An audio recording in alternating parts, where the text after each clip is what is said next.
There's this weird part of our lives, isn't it, where there's this sort of culture around us that says, be famous for something. Everyone, come on, be famous. And in a way, our social media sort of does that, doesn't it? We sort of try and be famous, even if it's just amongst our own family and friends who might be following us in that way. And yet we also hear this time and time again that to be famous for one thing, we hear of an actor who might say, well, I did this one role, and that's all anyone ever wants to talk to me about. Sometimes being famous for one thing is a bit of a struggle. Both of these sort of relate in a sense, but are really just don't have enough depth for our conversation that we've got today with Kim Phuc Phan. Now, she's known as Napalm Girl. That's the thing that everyone around the world knows her. You might have seen that photo of that young girl in the Vietnam War, with no clothes, running down the street in absolute agony. A napalm bomb had just gone off, and literally her clothes were burnt off her body. She was in agony and pain, as we're going to hear in this story, for months and months and months. She wanted to die. Ultimately, she found a relationship with Jesus, and she said, it changed my life. She's known for that one moment. She hated that one moment, as we'll hear, but ultimately she revels in the fact that, well, if I can provide hope and peace and direct people towards a God who loves them, then maybe this is worth it. This is a remarkable story. Would I encourage you to share it with your family and friends and who need to hear this? Would you like and rate and review this podcast? It helps us get it out to so many more people. Please do enjoy my conversation with Kim Phuc Phan. Kim, thank you for your time. Thank you for having me. I'd like to start by that famous photo that was taken of you. And there's also a part of me that says, I don't want to labour too much on it, but it's also a big part of your story. For many around the world, you are known as that Napalm Girl. What does that mean as I say that phrase to you now? That is right now, I'm so thankful that the photographer Nick Wood, he worked at that time for AP, Associate Express. So he was there on the road. He took my picture. First of all, the first time I saw my picture at the first time, after I went back home from the hospital, of course, I didn't like it. I just wonder why he took my picture like that, naked and agony and ugly. And I just wonder why he painted. As a girl, I didn't like it. And then, but I have to accept it because it's my brother and my cousins there. And I was in the middle. And for a while, I didn't like that. But then when I have freedom in Canada, since 1992, then I became a mother.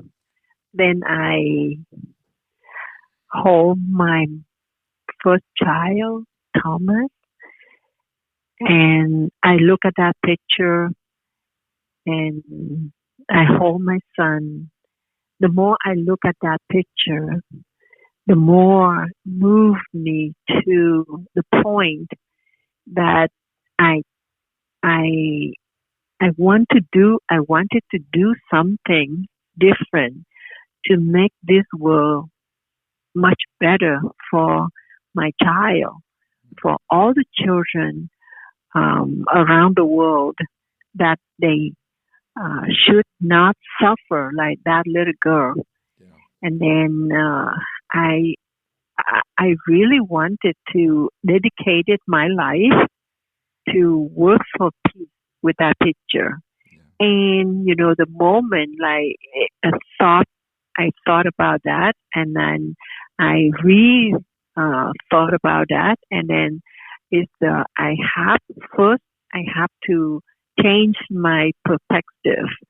Before that picture like a curse, but now I changed my expected as a blessing. Yeah. And now my answer that every time thinking about that picture, look at that picture is became very powerful gift for me to work with peace. And now I have to, I learn how to embrace this picture, not run away. And that is a really changing my life. I dedicated to work for peace because of that picture. Yeah. And I'm so thankful for that picture. Yeah, it's a remarkable journey, which we want to explore a little more. For those who perhaps are less familiar with the photo, I mean, you just need to Google Napalm Girl or something like that, and you will find it. Essentially, to describe it as best we can as well, it literally what had happened here, Kim, was that 4 napalm bombs had been dropped, and because of the heat over 2,000 sort of degrees centigrade of this, your clothes had literally been burnt off, and this is why you were running naked away in this moment. That's right. Yeah. I know that Kim, for the next, I think it was actually 14 months before you got to see the photo, because you were in hospital, and I believe as well. Can I just double check that your whole family didn't even know where you were, and the confusion after it, and you were found 3 days later in the morgue, and your family were actually planning to bury you, thinking you had died. Is that correct? It's correct, yeah, because when I got burned, and then the moment when I cry out, too hot, and so there was one of the soldiers. That I understood that all there is a soldiers. One of them poured the water over me. He tried to help me, but then because I got the napalm burn, so the napalm react with oxygen, and that is make the burn deeper. And so that's why I lost my consciousness. I passed out. And since that moment, I didn't remember anything. So the story from the photographer, from the reporter, from my parents, from my uncle, and from the doctor, all their stories became my story until my memory returned, come back. And so that's why I can remember I was in a hospital for the treatment. It's horrible. It's just the pain is unbearable. And I wish my memory not come back, because it's a reality. It's just really bad. Yeah.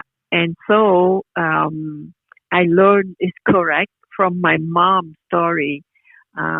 My mom and my brother arrived to the first children's hospital, and they looking for me everywhere. They couldn't find it, and so they asked one of the workers there, and he just showed my mom, if you couldn't find anywhere in the floor, okay, so the only place that you can go there to see is a morgue. And so that is my brother and my mom found me in the morgue. And during that time, I have no idea. And it was another family member who actually realized, as they were planning to bury you, that actually I think she might still be breathing. Yes, because I'm dying. My mom say when she lift me up with a terrible stink, and she say that I just really very very just dying. It's just like very weak, but I still with my breath and slow and long time, and I just say and done, and just long time. She say, "Oh, how can the only way that that they just thought, expecting that uh, they will take my body back to the village for burial. But then you see, I'm so thankful the miracle happened right there at the entrance. My father came from another hospital looking for me, but he couldn't find anywhere. But then eventually he came to the first children's hospital. So he met my mom and my brother. Uh, just brought my body in the lobby, in the entrance of the hospital. At the same time, my dad met his old friend who worked in that hospital. And they met each other and they found each other and they recognized that, oh, old friend, right, from university. And so my dad begged him, asked him for help.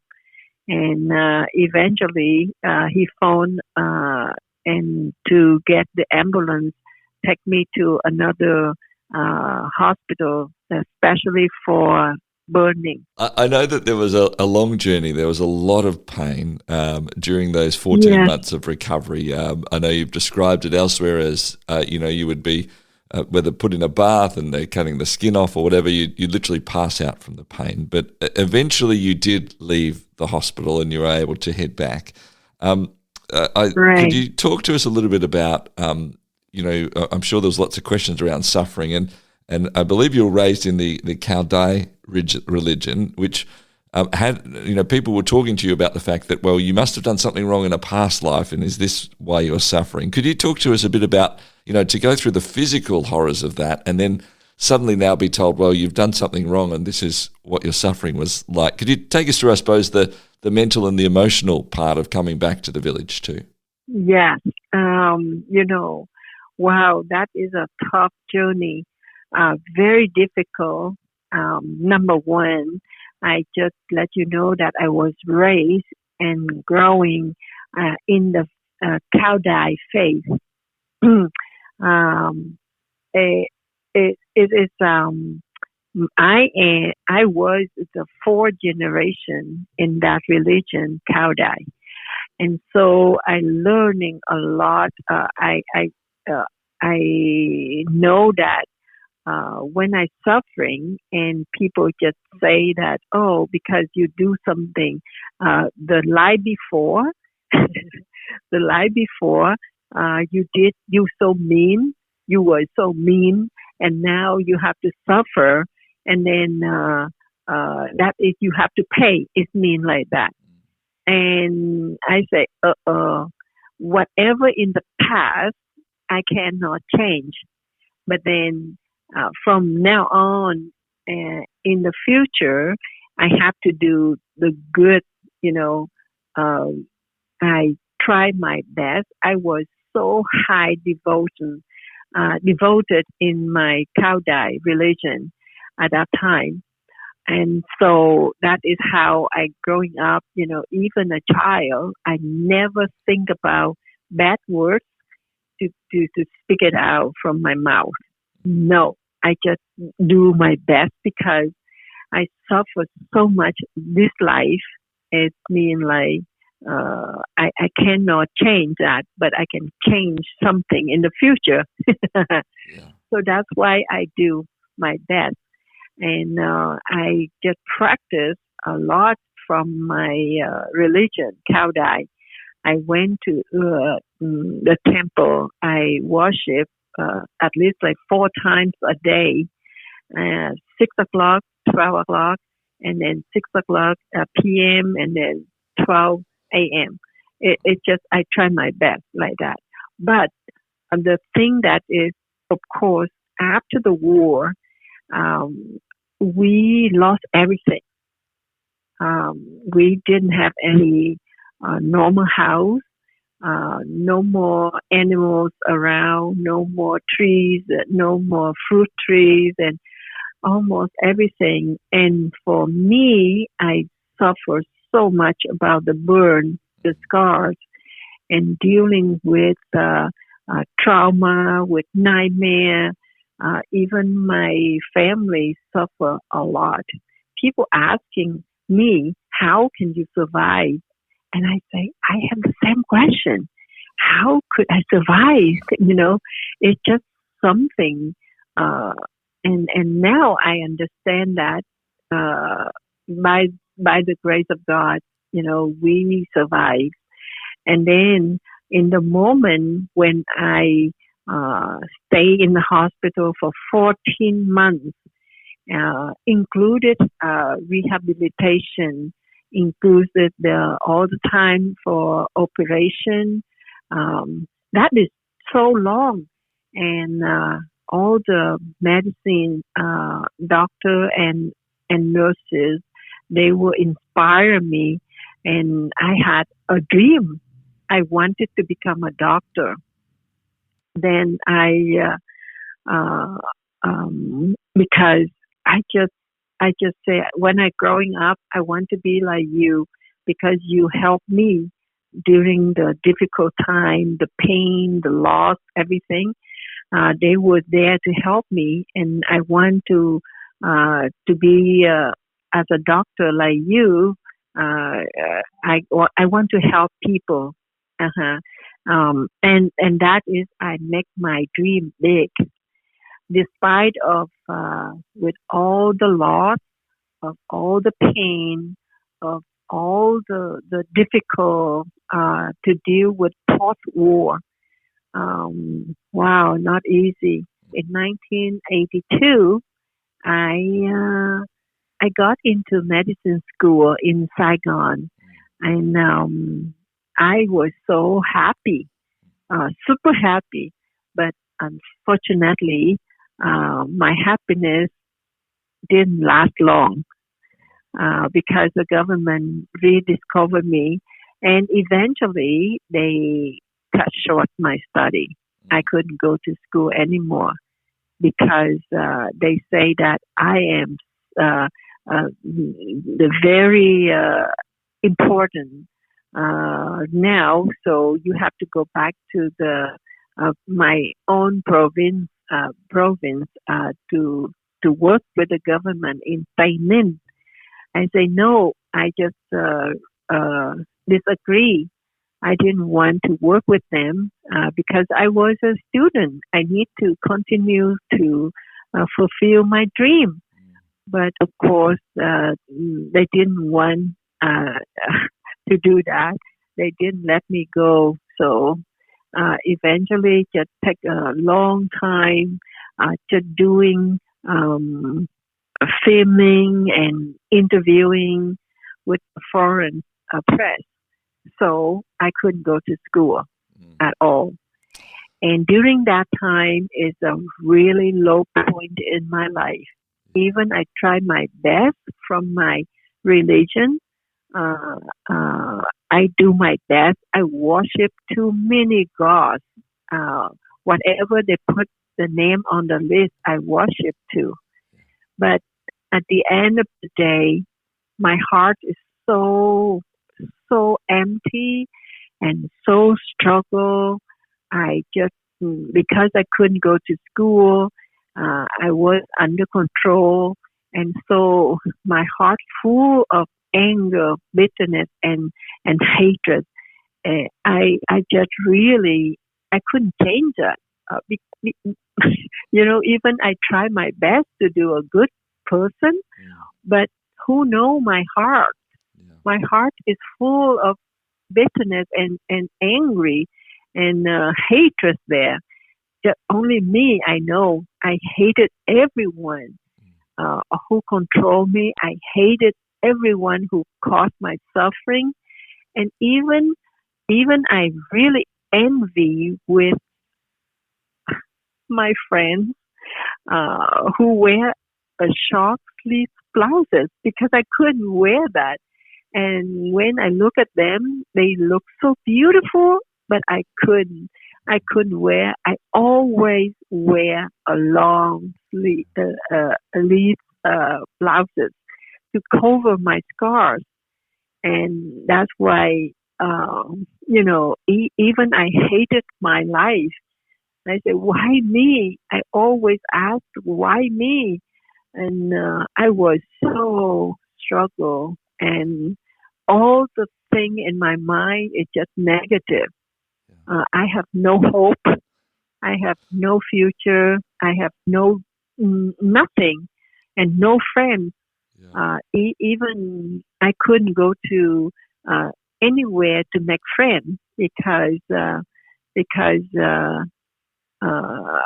the government Yeah, it was uh, controlling. Yeah. watching me. Yeah. Yeah, Um, and so Kim, I'm going to just interrupt you for a moment because we're going to come back in a couple of minutes' time because I'd love to hear you talk about the turning point of this moment because I know there's about to be a turning point. I've had a sneak peek into the story of where you did start finding hope and you did start finding something of remarkable things that has changed your life forever. So would you mind just holding the story there for a moment? We'll come back in a couple of minutes' time and you can keep telling the story. okay, All right, wonderful. okay, My guest okay. is Kim Phuc Phan Thai, and she's the author of the book Fire Road. We're going to be back with her remarkable story next on Towards Understanding. Share your brand, your event, your message across 90 Christian radio stations and major cities in Australia and New Zealand by sponsoring Towards Understanding, hosted by Clayton Bielen. More than 210,000 people tune into Towards Understanding each week, and with just one sponsorship, you'll reach this immense engaged audience. Find out more about this exciting and unique opportunity now on the sponsorship page at positivemedia.com.au. Kim has been sharing with us the journey, the pain, the suffering of what it has meant to go through that time, then to go through a space of feeling so down and so low to the point of even after she'd recovered out of the hospital, no hope, the government controlling her, feeling like essentially she'd want to die again. I know that there was a turning point for you that came in 1982 and culminated around Christmas as you started this journey of a different faith, Kim. Could you talk to us a bit about this moment when you met Jesus? Okay. So, and because all of those things come up to my life at that time, really despair. And I didn't want to live anymore. I wanted to take my life because the thing is, in the next morning, I woke up. It's nothing to enjoy but suffering, crying, under controlling, and pain. I facing that kind of negative and with hatred and bitterness. And I say, why I'm living?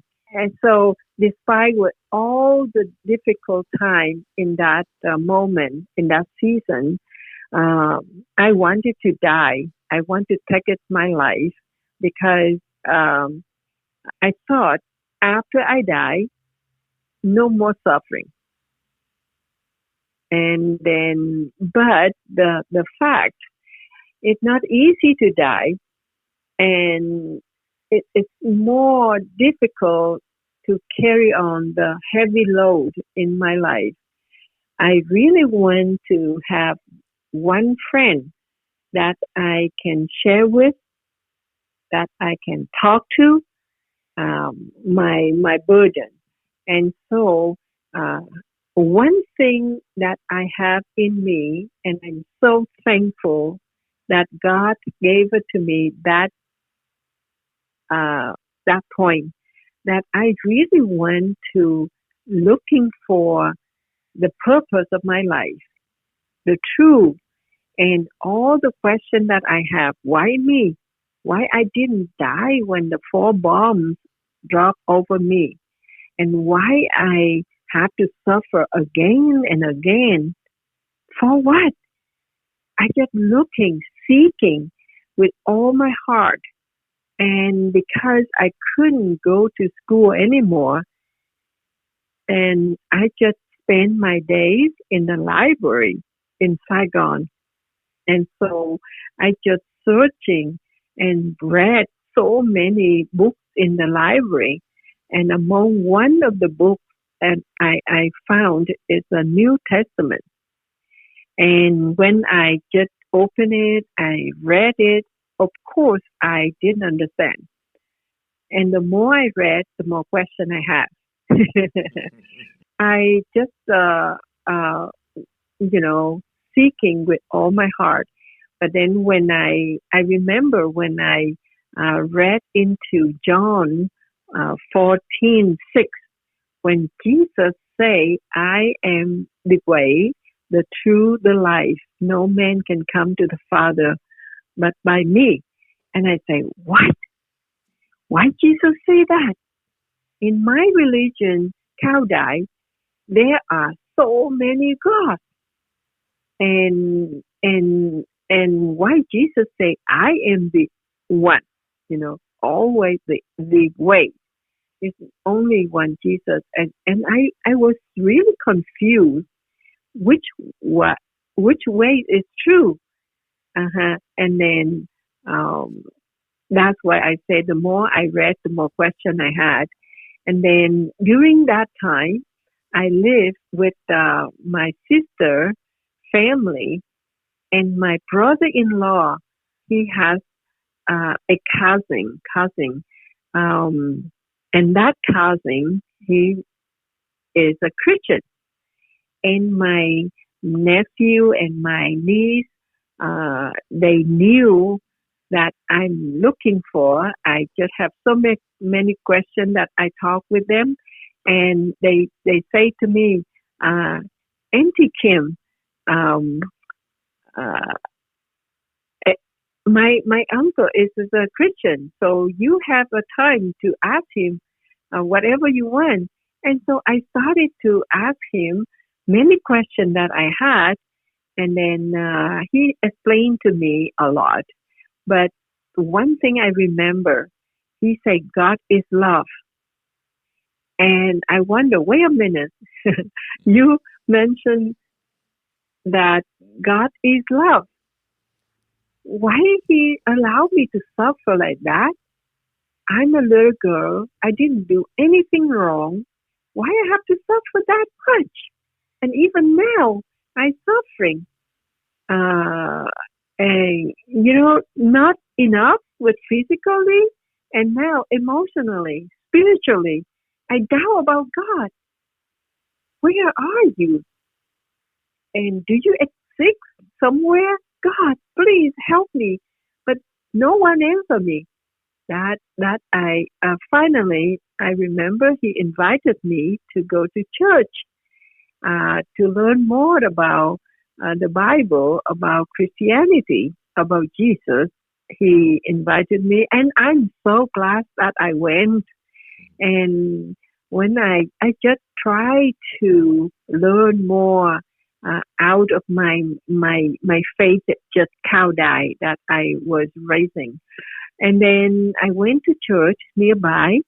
Then one day I just really wonder, where are you, God?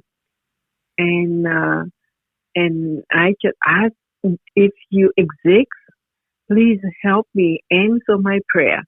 The bottom line, I just wanted to have one friend so I can share with my burden, because I was so lonely and isolated. It's terrible. And that's God answered my prayer when I go to church. It's a long story, but it is in my book. I describe very well there. I met a friend, and it makes me so happy that God answered my prayer. Mm-hmm. But just when I hear her, I was so happy. But then I come home, the feeling sadness and disappointed, despair is come back again. But then I keep going to church, not as I'm a Christian, but because I have a friend and my curiosity. I continue to go to church, and then eventually in Christmas 1982, I became Christian. I converted to Christianity. And because during Christmas time, the pastor in that church talking about why we celebrate Christmas. And not only here in Saigon, in Vietnam, but everywhere around the world. And because he explained, because of Jesus, baby Jesus came along, came to the world, and then that baby growing up, and he died on the cross to pay for our sin. It's a plan, a salvation plan from God. And so whoever believes and accept Jesus Christ as his or her personal Savior, and then Jesus will come to in their heart and bringing peace and take away any burden.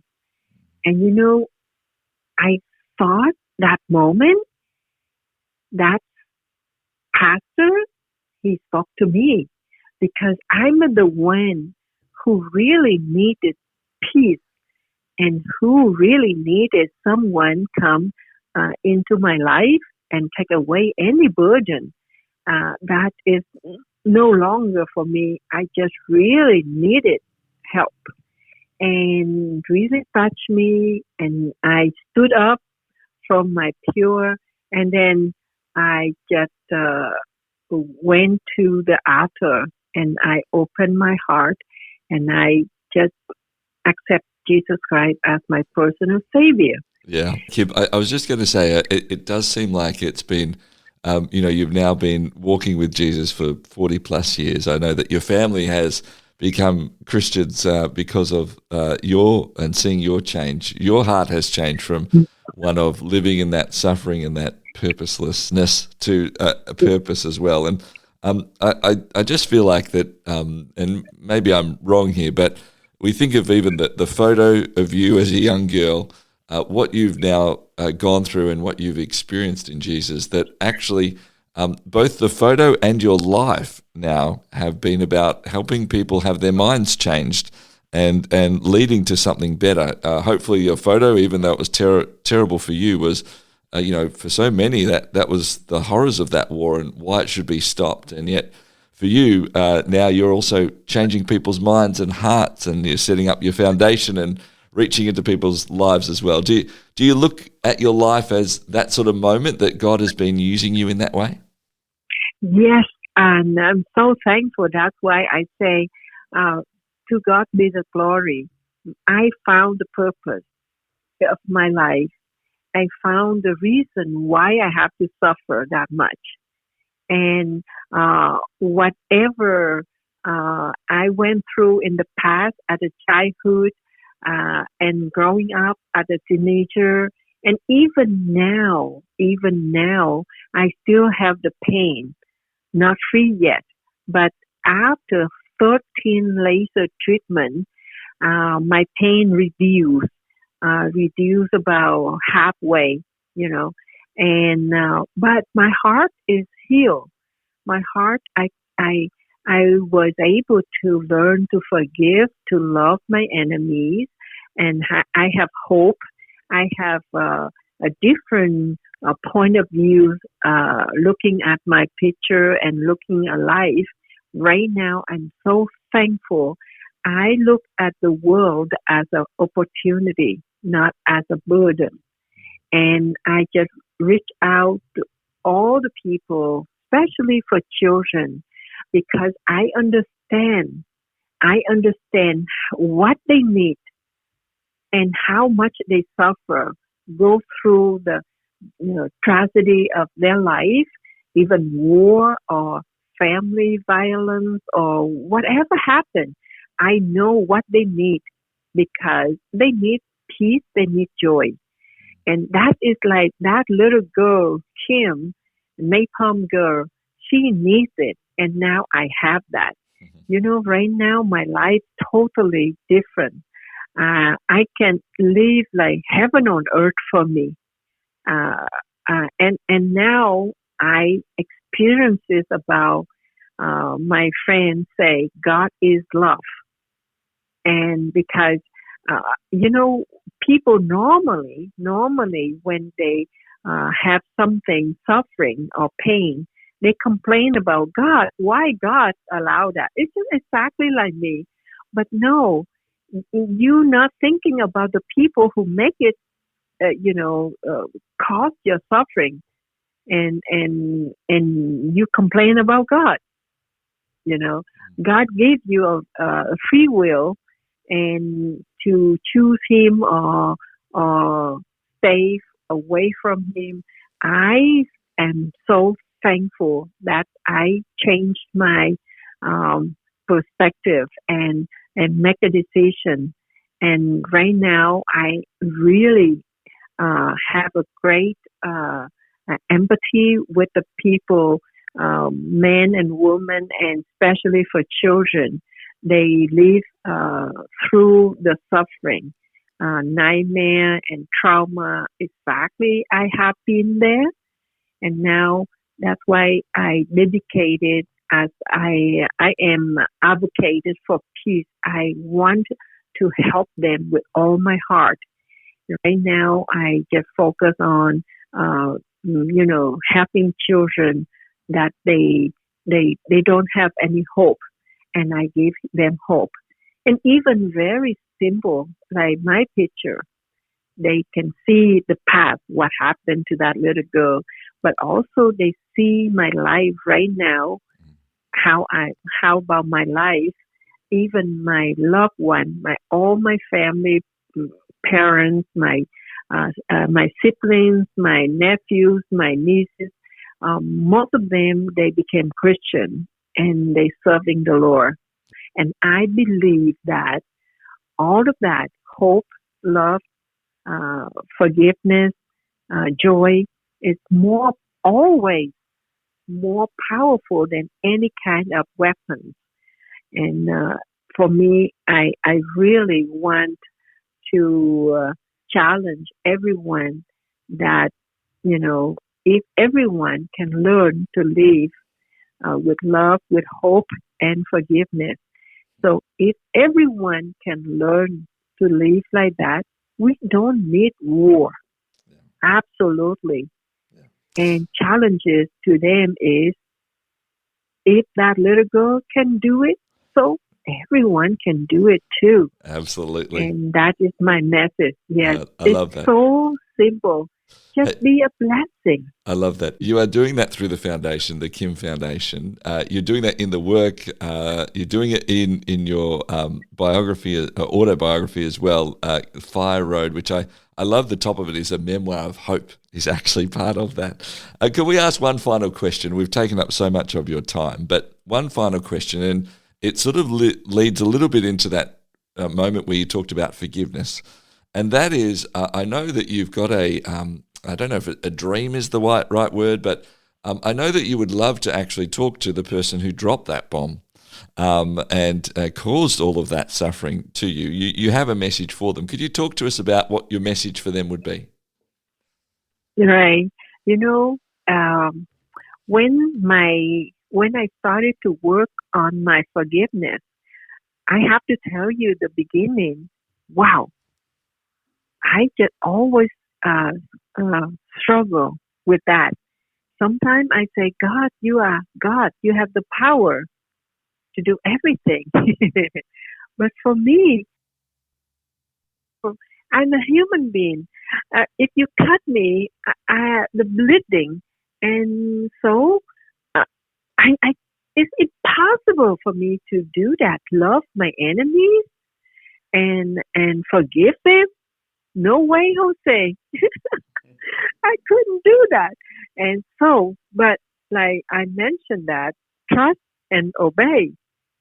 Because I trust that God can do impossible thing in my life. Yeah. And then and then I just obey because in the Bible show me just obey. And then I obey. And I started to work on that. My enemies list became my prayer list. I started to pray one by one, 1, 2, 3, 4, and for all the lists. And eventually, I said, wow. I just say to myself, wow, Kim, you love them enough to pray for them. You not curse them anymore. You bless them. Give them another chance to do a good thing and move on. Wow. That moment, I have to tell you, I got it. I'm so thankful that I used to, I always have the picture in my head, the beginning, like I have a black coffee cup.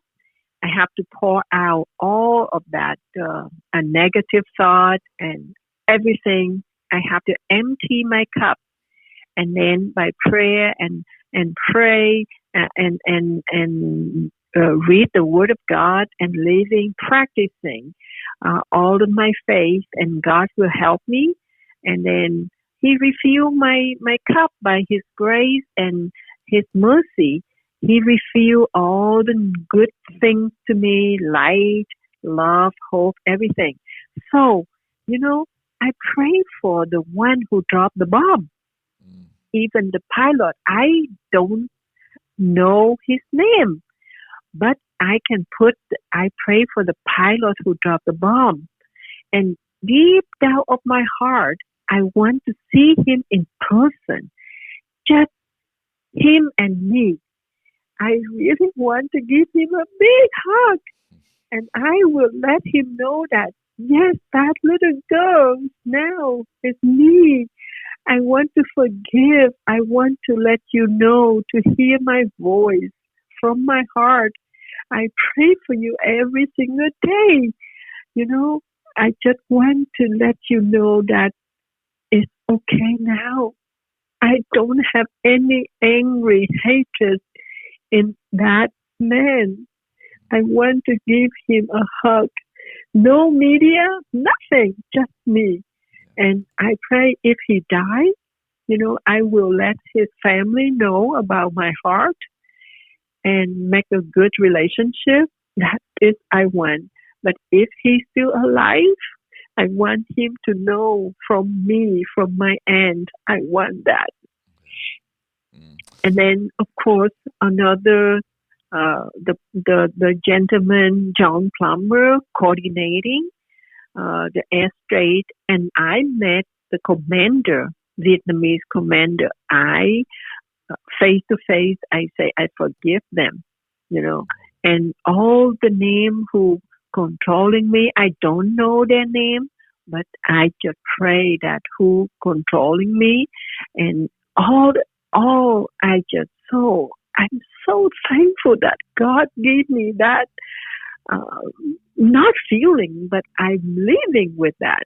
Oh, just heaven on earth for me. And so that's why I'm so thankful. I can see that it's really true. God is love. And His love cover all. Forgive my sins that I didn't worship Him. I worship too many different idols, and God still loves me. And I live with the darkness. I hated everyone, but now, wow, God just showed me love and forgiveness. Of course, I have to tell you, I forgive, but I cannot forget.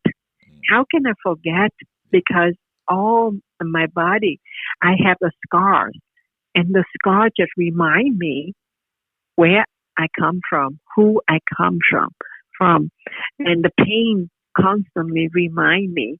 But my heart is really, I full of love, full of peace, full of joy, because God fixed my heart and He healed my heart, and no longer darkness.